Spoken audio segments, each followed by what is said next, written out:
Ето това е резултата, който получихме от рибката, която купих от новия рибен магазин. Направих ципура в олио на скара с винен сос. Може ли да приближиш малко? Да отворя и другата.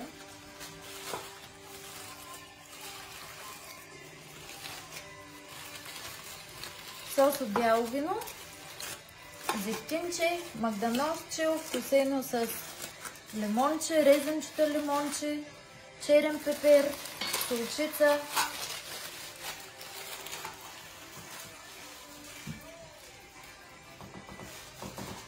И сега ще филетирам, след което ще сервирам и да видим какво съм сътворила.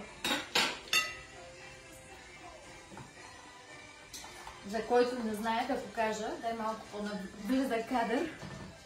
Така се филетира по принцип рибата. Започва се по гръбнака. След това се изрязва и ето тази част. Доста е крехка. И тя вече сама се отлепя от гръбнака. Ето виждате. На цяло парче, само че е доста мекичка. И не остава нито една костица. Сега, може някога да остане една костица поне. И така продължаваме същото. Сега да сложим и това новозеландско вино, Sauvignon Blanc, любимото ми от Нова Зеландия. В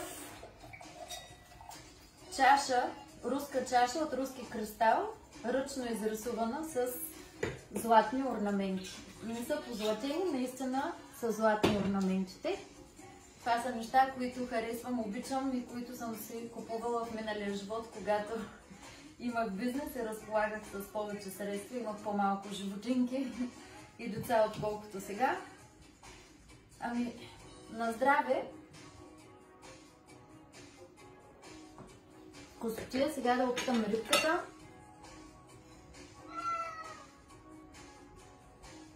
Разкош, малко лимонче може да поеме още.